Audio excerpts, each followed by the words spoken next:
주시는 세 가지 복, 그 세 가지 복은 기쁨, 관용, 평강. 오늘 이 주제에 대해서 말씀을 드리고자 합니다.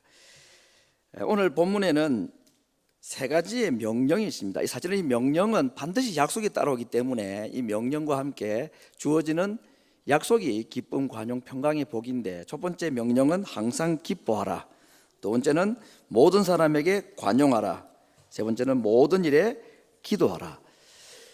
하나님의 모든 명령은 약속입니다. 이걸 할 수 있도록 하나님이 도와주신다는 약속이 있기 때문에 이것은 무거운 명령, 무거운 짐이 아니라 우리에게 주시는 큰 약속이 있다는 것입니다.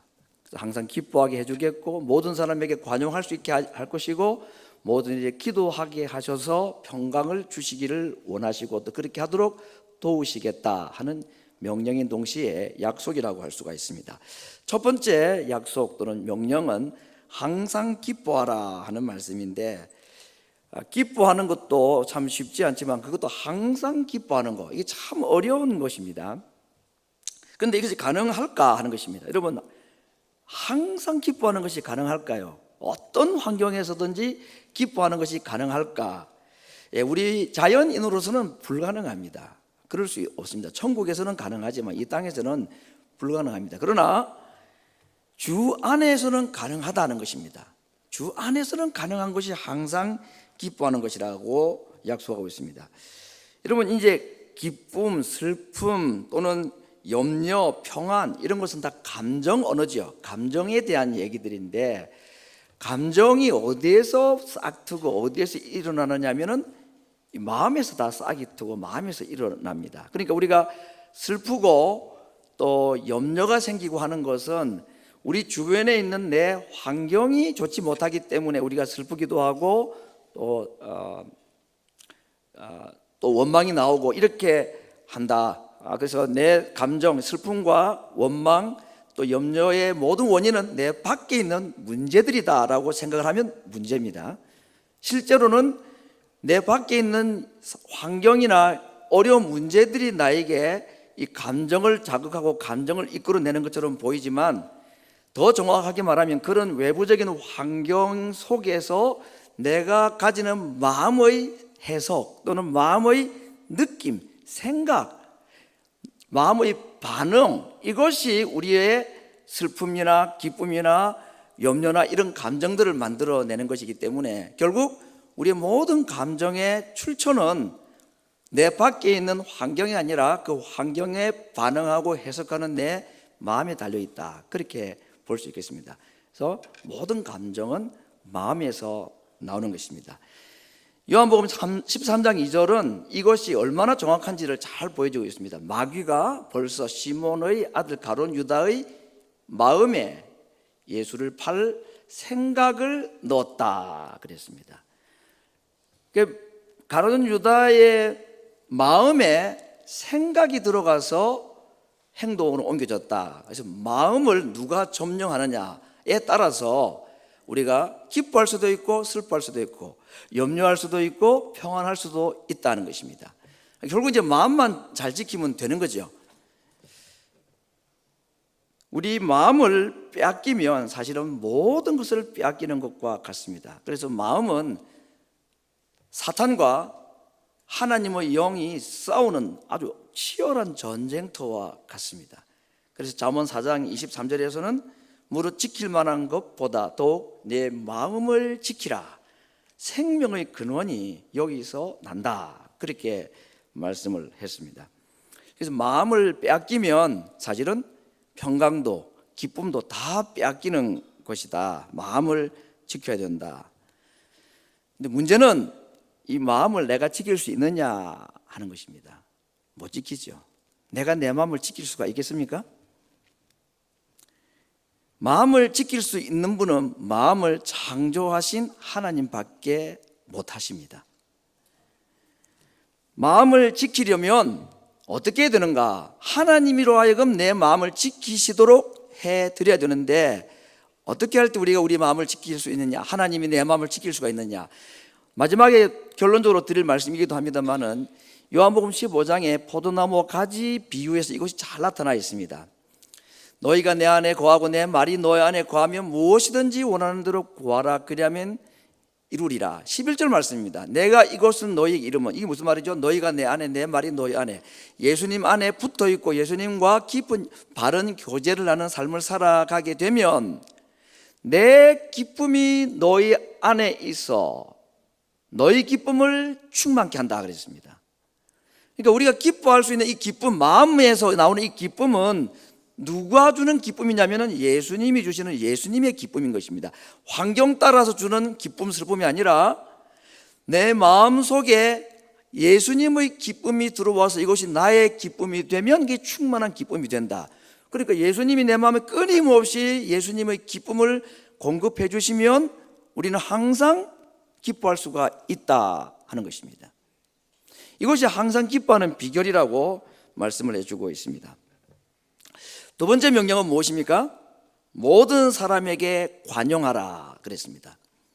이 관용이라는 말은 자리를 양보하다 하는 뜻을 가지고 있는 그 문자적인 의미는 그런 겁니다. 내가 마땅히 앉아야 할 자리인데 그걸 내가 비워주려고 양보하고 다른 사람에게 자리에 앉도록 하는 거, 이게 관용이라는 말의 의미입니다.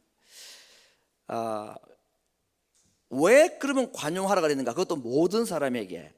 그 이유는 여러 가지가 있는데 오늘 바울은 말하기를 주께서 가까우시기 때문이라 그랬습니다. 주께서 가깝다는 말은 예수님의 재림이 가까웠다는 말도 되고 내가 예수님께로 하루 더 일찍 가까이 간다 하는 말도 되겠죠. 어제보다는 오늘보다는 내일이 예수님의 재림이 가깝고 내가 하나님께 가는 날도 가까운 겁니다. 그래서 결국은 이 주께서 가깝고 우리가 예수님 앞에 설날이 가깝기 때문에 모든 사람에게 관용을 해야 된다 하는 이 논리를 볼 때에 우리가 하나님 앞에 섰을 때에 가장 후회할 것 중에 하나가 관용하지 못한 것이 이유가 아닐까, 그것 때문에 가장 아쉬워하지 않을까 하고 생각을 해보는 겁니다. 어차피 우리의 죄는 예수님의 은혜로 다 용서를 받는데 용서받은 우리들이지만 그래서 하나님 앞에 섰을 때에 늘 그래도 아쉬운 거, 좀 더 사랑할 걸, 좀 더 용서할 걸, 근데 그 사람 왜 끝까지 내가 용서 못했을까, 관용하지 못했을까, 그걸 후회하지 않을까 하는 생각도 해보았습니다. 왜냐하면 모든 사람에게 관용해야 될 이유로 주님이 가깝다고 그 이유를 말씀하셨기 때문입니다. 자리를 내어주는 것, 이게 관용이라 그랬습니다. 사람과의 관계 속에서 어떤 사람을 판단하거나 정죄하는 것, 그건 누가 하는 자리냐? 그건 재판관이 하는 자리인데 그 재판관의 자리는 우리에게 주신 얘기가 없습니다. 이 세상에 모든 관계 속에서 재판관은 딱 한 분밖에 없습니다. 판단하고 재판하시는 분은 하나님밖에 없습니다. 법을 만드신 분이 하나님이기 때문에 우리는 전부 법의 순종자일 뿐이지 법을 집행하거나 법을 가지고 다른 사람을 판단하는 결정권을 우리에게 주지 않았습니다. 그러므로 우리가 먼저 내어드려야 될 자리는 뭐냐? 예수님의 자리를 내어드린 것입니다. 내가 주인인 것처럼, 내가 결정권자인 것처럼 생각하고 떡하니 버티고 있는 그 자리, 그 내려와야 되는 것이고, 피고인석에 앉혀놓은 우리들 주변에 있는 사람들, 이 사람은 뭐 어떨 것처럼 이 사람은 뭘 잘못했고 막 비난하고 정죄하는 그 사람도 그 자리에서 피고인석에서 떠나게 해주는 것, 자리 양보입니다. 자리를 옮기는 겁니다. 내 자리도 옮기고 다른 사람들 자리도 옮기고 예수님이 앉으실 자리에 예수님의 자리에 양보하고, 이것이 모든 사람에게 관용하는 것이다, 그렇게 말하고 있습니다. 나를 위하여서 하늘 보좌의 자리를 양보하시고 내려놓으시고 나를 대신해서 빌라도의 재판정에 서시고 내가 들어가야 될 그 앉을 자리, 내가 누워야 될 그 십자가 위에 나를 대신해서 그 자리를 자신이 대신 앉으신, 누우신 그 예수님이야말로 관용하셨습니다. 모든 사람에게 예수님은 관용하셨습니다. 자신의 자리를 다 내려놓으시고 자기가 가지 않아야 될 그 자리를 예수님이 대신 가셨던 분. 그래서 우리가 주께서 가깝다고 하며 그 주님이 우리에게 모든 것을 관용하고 양보하신 그 예수님을 생각하고 다른 사람에게 자리를 양보하고 관용하라. 주님은 우리에게 관용하셔서 모든 자리를 다 양보를 하셨는데 그렇게 해서 구원받은 우리가 나는 자리 양보 못합니다, 나는 이거 포기 못합니다 하고 있는 것이 논리적으로 사실은 말이 되지 않는다, 그런 이야기죠. 그러나 이 아름다운 말씀과 너무나 당연한 논리임에도 불구하고 이거 역시도 우리가 스스로 할 수가 없습니다. 참 그렇구나, 관용해야 되는구나, 그 결심해가지고 관용할 수 있을 것 같으면 뭐 굳이 예수님이 십자가에 안 돌아가셔도 안 되겠습니까? 그게 어렵단 말이죠. 그래서 이 기쁨도 마찬가지지만 관용의 마음, 남을 용서하고 배려하는 이 마음도 예수님이 내게 주실 때 가능한 겁니다. 그래서 역시 이 두 번째 명령과 두 번째 명령을 지킴으로 주시는 이 관용의 은혜도 예수님께 딱 붙어 있을 때에, 오늘 주 안에서라는 말은 계속 같은 의미를 가지고 있는데, 주님 안에 있고 주님이 내 안에 계시고, 그래서 주님과 내가 딱 붙어 있는 이런 가지와 나무와의 관계가 될 때에 그 예수님의 성품이 우리 마음속에 흘러 들어와서 관용하는 겁니다. 그래서 내가 하는 게 아니죠. 결국은 주님이 대신하시는 것이고 내 안에서 주님이 사시는 겁니다. 이게 구원받은 자가 이 땅에서 누리는 은혜이고 복이라는 것을 말씀을 해주고 있습니다. 세 번째는 모든 염려를 떨쳐버리고 모든 지각에 뛰어난 하나님의 평강을 누리는 삶, 이것이 세 번째 주시는 하나님의 은혜와 복이라고 말하고 있습니다. 여러분, 염려라는 것은 인생에 참 죄 다음으로 가장 심각한 문제가 염려가 아닌가 생각을 합니다. 예수님이 십자가에서 죽으시고 부활하심으로 말미암아 우리의 죄 문제는 다 해결이 되었습니다. 그럼에도 불구하고 이 땅에 구원받은 우리들에게 계속해서 따라다니는 문제 중에 하나가 뭐냐면 염려라는 겁니다. 구원받은 자에게도 이 염려는 그냥 사라지지를 않습니다. 물질 문제, 질병의 문제, 인간관계의 문제, 자녀의 문제, 하다못해 뭐 경찰서에서 뭔가 하나 편지가 와도, 타운십에서 뭐 편지가 하나 와도, 인민국에서 편지가 하나 와도, 또 그 뭐죠, 그 IRS 그 뭐죠, 예, 세무, 그 세금과 관련해서 편지가 하나 와도 뭐 잘 못 알아볼만 뭐 영어로 막 가득 차 있으면 덜컥덜컥 막 별로 기분 안 좋죠, 여러분. 관공서에서 오는 편지가 뭐 기분 좋은 게 있습니까? 하나도 기분 좋은 거 없습니다. 그런 거 염려가 있는 겁니다. 이것도 뭐가 해야, 어떻게 해야 될까? 뭐 가게 인스펙션 하나 나온다 그러면 그것도 걱정이고 염려가 그렇습니다.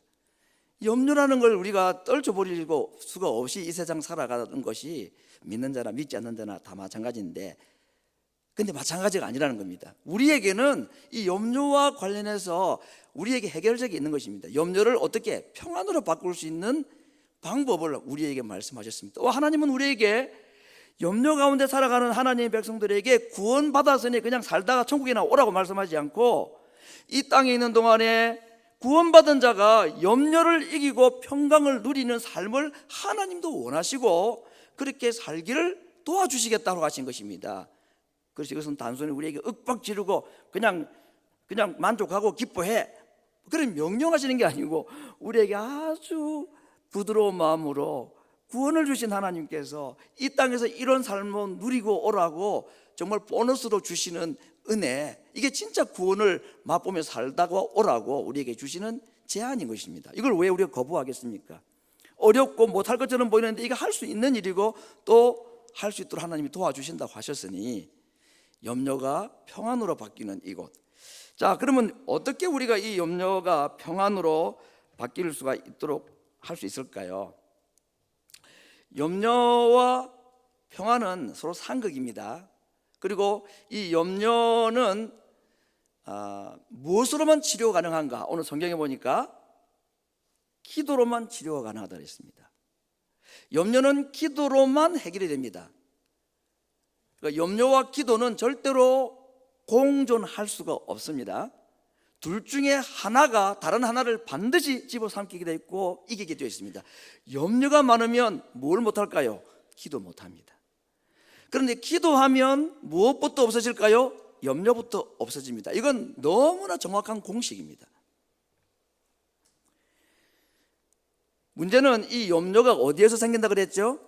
내 밖에 문제들 때문이 아니고 내 안에 있는 마음에. 누가 우리에게 염려의 마음을 줄까요? 사탄이. 가룟 유다의 마음에 어떤 생각을, 그렇죠, 염려라는 감정을, 염려라는 생각을 우리 마음속에 사탄이 집어넣는 겁니다. 그것도 무한 리필, 공짜로, 원하지 않아도 막 주는 겁니다.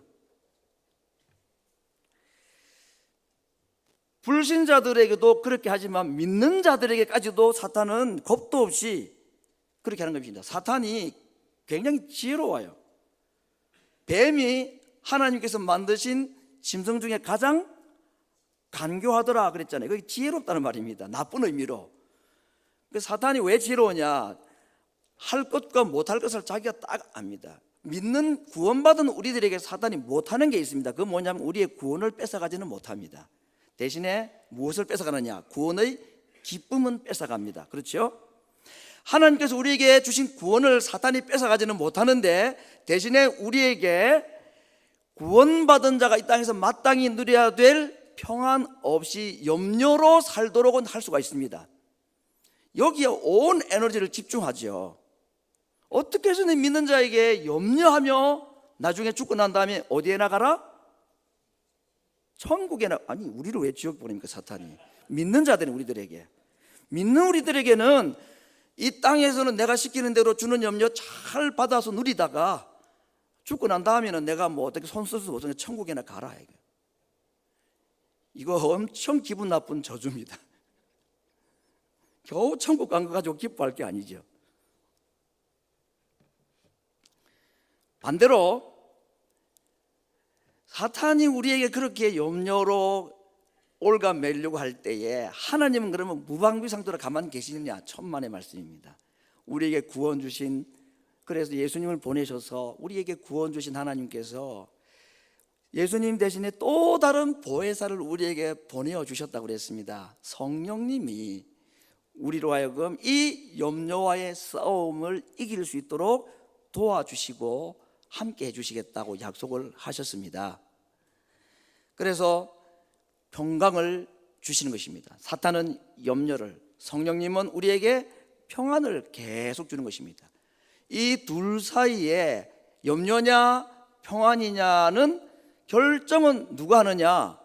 사탄과 성령이 하시는 게 아니라 내가 어떻게 하기에 따라 달려있다는 것입니다. 우리가 뭐 어떻게 해야지 염려와 평안 사이에서 평안을 얻을 수 있을까요? 그건 기도라 그랬습니다. 성경이 그랬죠. 오늘 기도라고 그랬죠. 네. 그렇게 기도할 때에 하나님께서 무엇을 주신다고 그랬습니까? 평강을 주신다 그랬는데, 그것도 모든 지각에 뛰어난 하나님의 평강이라고 그랬습니다. 자, 이제 한번 정리해 보겠습니다. 우리가 여러 가지 문제를 만날 때에 어떻게 염려 아닌 평강을 누릴 수가 있는가? 그것은 기도밖에 없다 그랬습니다. 6절 말씀을 같이 한번 읽어보겠습니다. 아무것도 염려하지 말고 오직 모든 일에 기도와 간구로 너희 구할 것을 감사함으로 하나님께 아뢰라. 염려와 기도는 상극입니다. 이 둘 중에 하나는 하나를 못하게 한다 그랬습니다. 자, 모든 염려의 원인이 문제가 있기 때문이 아니라 무엇이 없기 때문입니까? 모든 염려의 문제는 우리가 염려하는 것은 문제가 있어서가 아니라 무엇이 없기 때문에 염려할까요? 기도가 없기 때문이죠.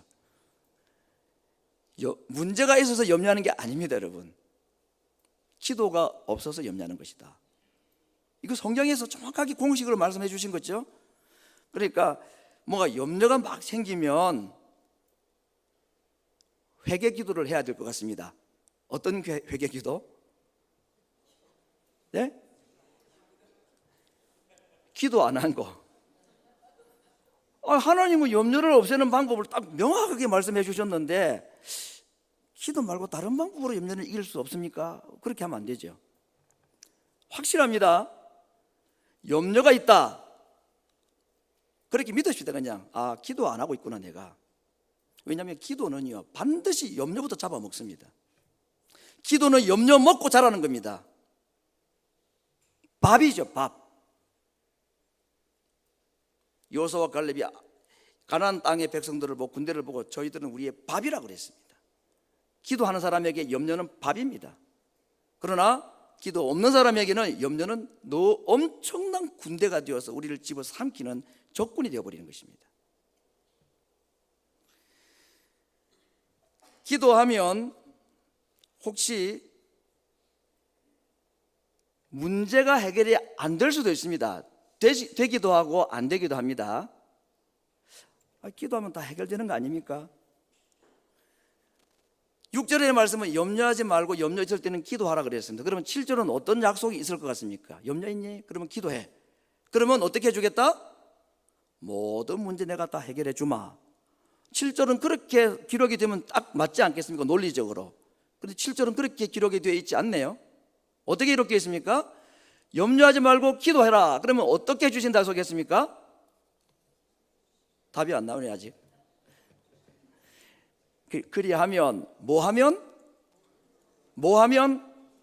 기도하면 모든 지각에 뛰어난 하나님의 평강, 이 그리스도 예수 안에서 너희 무엇을?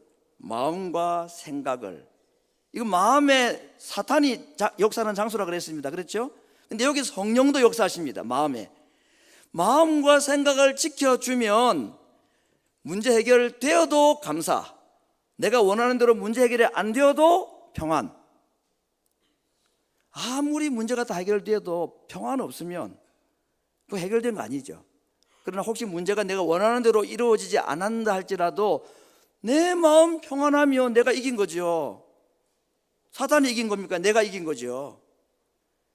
문제보다 먼저 해결될 것은 내 마음의 평안입니다. 그 평안은 누구에게 주시느냐? 기도할 때에. 어떤 평안? 누구의 평강이라 했습니까? 하나님의 평강. 그것도 모든 지각에 뛰어난, 이게 무슨 말일까요? 모든 지각에 뛰어났다, 이게 무슨 말입니까? 모든 생각, 모든 상식을 뛰어넘는 평강입니다. 아무리 생각해도 아닌 것 같은데 평강이 오는 것입니다. 이거 가지고는 내가 도무지 해결이 안 될 것 같은데 내 생각이나 다른 사람의 추측이나 내 생각, 그것을 뛰어넘는 평강, 그것을 그래서 하나님의 평강이라 그렇게 말했습니다. 기도하면 마음에 평안이 오는구나, 염려가 없어지고. 이게 지금 본문에 있는 말씀의 요약입니다. 그렇죠? 그러면 이제 궁금증이 많은 분들이나 약간의 이 좀 부정적인 생각이 많은 분들은 또 이렇게 질문할 수 있습니다. 목사님, 저 해봤는데 별로 뭐 평안 없던데요. 뭐 하라고 해서 저도 모르는 것도 아니고 해봤는데 잘 안 되던데요. 답이 뭘까요? 제가 뭐라고 답을 해드려야 되겠습니까? 해도 안 되는데 어떻게 합니까 할 때에? 될 때까지 해라는 거예요. 될 때까지. 더 기도해야 됩니다. 확실합니다. 엘리야가 7번까지 기도했듯이 더 기도해야 되는 것입니다. 힘들죠.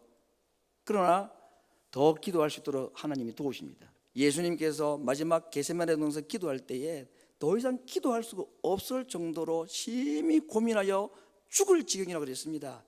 그때 어떻게 하셨습니까? 천사를 보내어서 예수님을 도우셨다고 그랬습니다.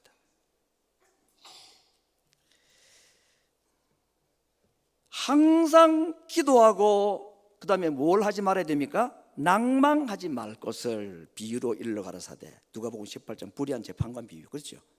항상 기도하는 것도 중요한데 기도하는 자가 조심해야 될 게 뭘 하지 말아야 되느냐? 낭망하지 말아야 됩니다. 그러니까 이 말씀을 보면 사탄은 어떻게 해서든지 문제 앞에서 우리에게 염려를 주기를 원합니다. 그 대신에 우리가 뭐 하기를 원하지 않을까요? 사탄은 기도하기를 원치 않습니다.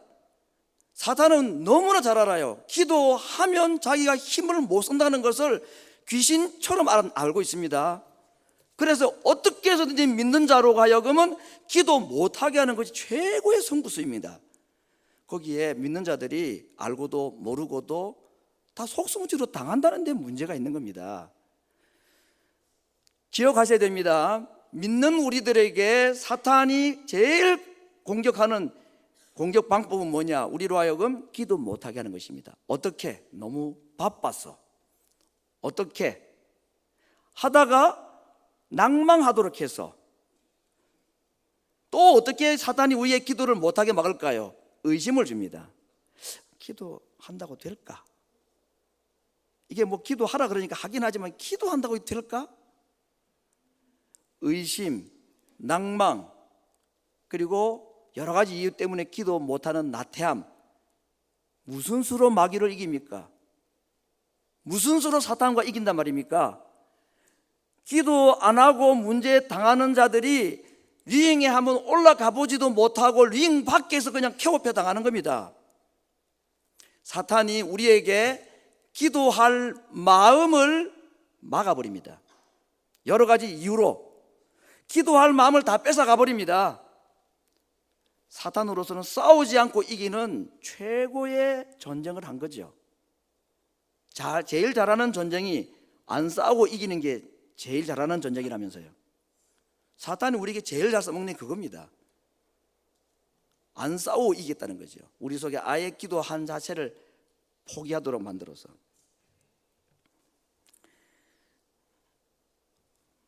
이렇게 우리에게 주시는 이 기도의 약속이 하나님께 주시는 평강으로 약속이 되어 있는데, 혹 우리의 삶의 환경이 바꾸어지지 않는다 할지라도 하나님은 우리의 마음을 염려해서 평강으로 바꾸어서 문제의 근원이 되는 그 환경들을 이기게 해 주시는 분이십니다.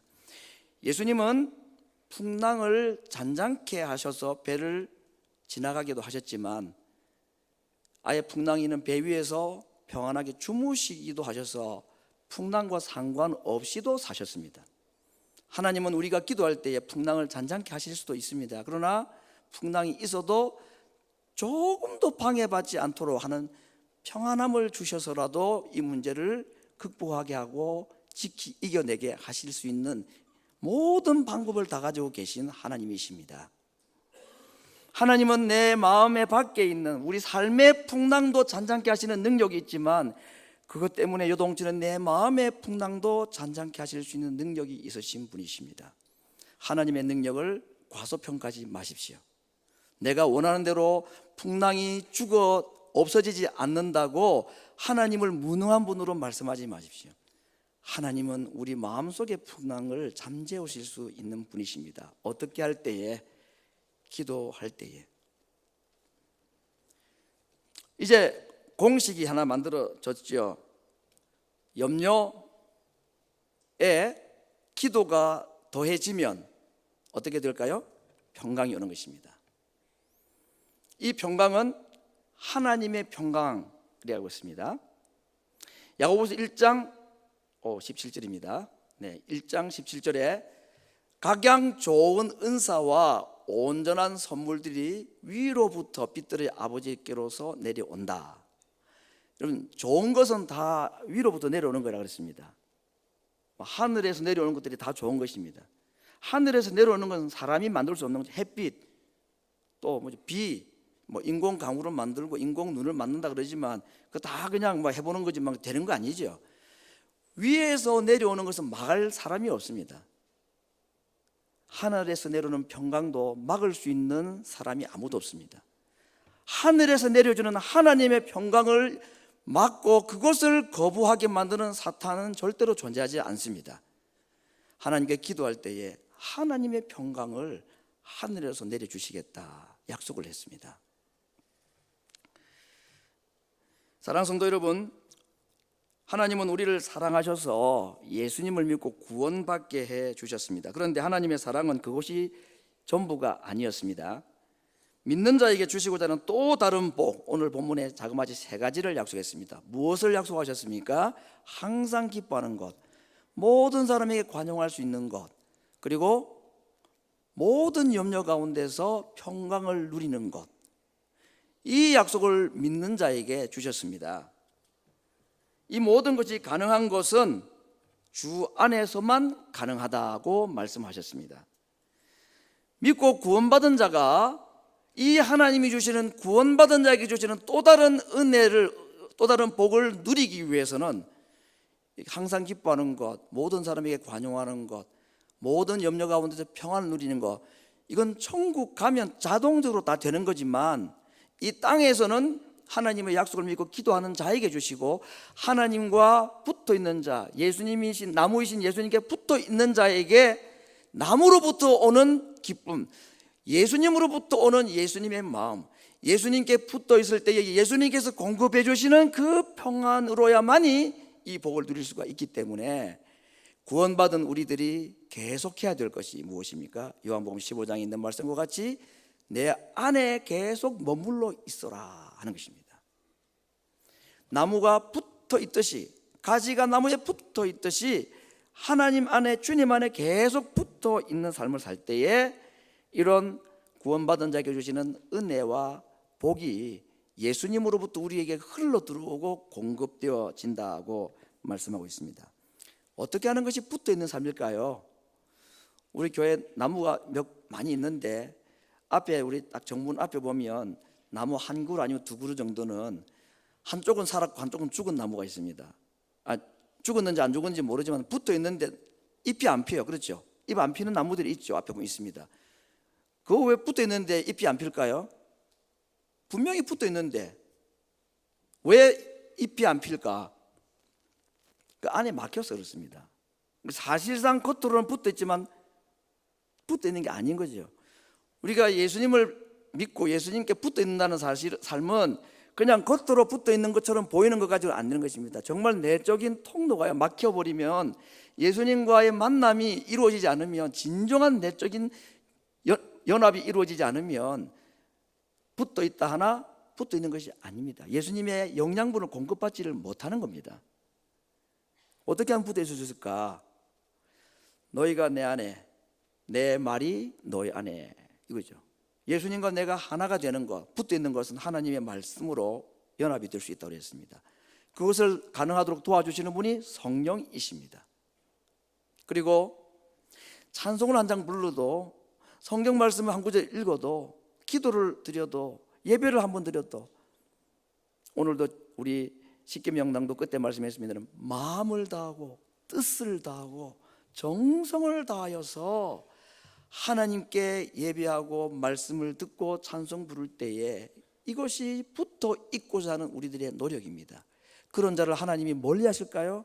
하나님께 가까이 가고 예수님께 붙어 있고자 찬송하고 기도하고 예배할 때에 온 마음을 다해서 하나님을 찾고 예수님을 찾는 자를 예수님이 멀리 하실 이유가 없죠. 그들을 안아주시고 맞이해 주셔서 정말로 우리보다 더 간절한 마음으로 우리와 하나 되기를 원하십니다. 그리고 우리에게 자신 속에 있는 기쁨과 평안과 관용의 마음을 우리에게 선물로 주셔서 이 땅을 천국처럼 살다가 천국 가게 하기를 원하시는 것입니다. 하고자 할 때에 성령이 도와주시겠다고 약속을 하시고, 그것 때문에 예수님이 내가 너희를 떠나는 것이 너희들에게 더 유익하다고 말씀하신 것입니다. 누구를 보내시기 때문에? 성령님을 보내셔서 이러한 삶을 살도록 도와주신다고 말씀하셨기 때문입니다. 할 마음만 있으면 하나님이 받으십니다. 하나님과 하나가 되기를 원하고 예수님께 붙어 있고자 하고, 예배 때마다, 찬송 때마다, 기도 때마다, 말씀 때마다 하나님을 느끼고 예수님을 만나기를 소원하는 마음이 있으면 하나님이, 예수님이 그 마음을 받으셔서 우리와 하나가 되어 주시는 것입니다. 그때 오는 가장 강력한 변화가 뭐냐면 예수님의 기쁨, 예수님의 용서, 예수님의 평강이 우리 마음속에 흘러 들어오기 시작하고, 그래서 모든 문제와 염려가 더 이상 염려가 되지 않는 하늘 위에서 내려오는 기쁨과 평강을 누리기 시작을 하게 된다고 말씀하고 있습니다. 이 땅을 천국으로 살다가 천국 오라고 우리에게 주신 명령인 동시에 약속입니다. 추수감사절이 이번 주간에 있고 우리 다음 주일은 예배로 추수감사 주일 예배로 우리가 모이게 됩니다. 한 주간 다음 주일 이곳에 모일 때까지 모든 사람이 누구든지 감사할 수 있는 그런 감사 말고 주님께 붙어 있고자 한 주간 애를 쓸 때에 내 마음속에 흘러 들어온 주님의 성품, 주님의 마음, 하나님의 평강, 바뀌어진 환경 때문에 뭐 해서 감사합니다, 뭐 해서 감사합니다는 그냥 안 믿는 사람들도 할 수 있는 감사나 마지못해 하는 억지 감사가 아니라 한 주간 주님께 붙어 있고 싶어 발부둥 치고 하나님께 붙어 있고자 애를 쓴 우리들에게 우리 마음속에 주신 하나님의 은혜와 평강과 기쁨이 넘쳐서 그리 아니하실지라도 감사할 제목들을 하나님 앞에 올려드리는, 하나님께서 황소보다도 더 기뻐하시는 진정한 감사의 제사를 드리기 위한 한 주간의 삶의 준비, 주님께 붙어 있고자 하나님 앞에 애쓰는 한 주간이 되어서 일주일 뒤에 우리 속에 생각하지 못했던 감사의 제목이 풍성한 추수감사절 예배가 될 수 있기를 이번 한 주간 특별히 기도하시면서 준비하여 하나님 앞에 진정의 감사의 제사를 드릴 수 있는 이번 주간이 될 수 있기를 간절히 바랍니다. 우리 같이 말씀을 기억하시면서 기도하겠습니다.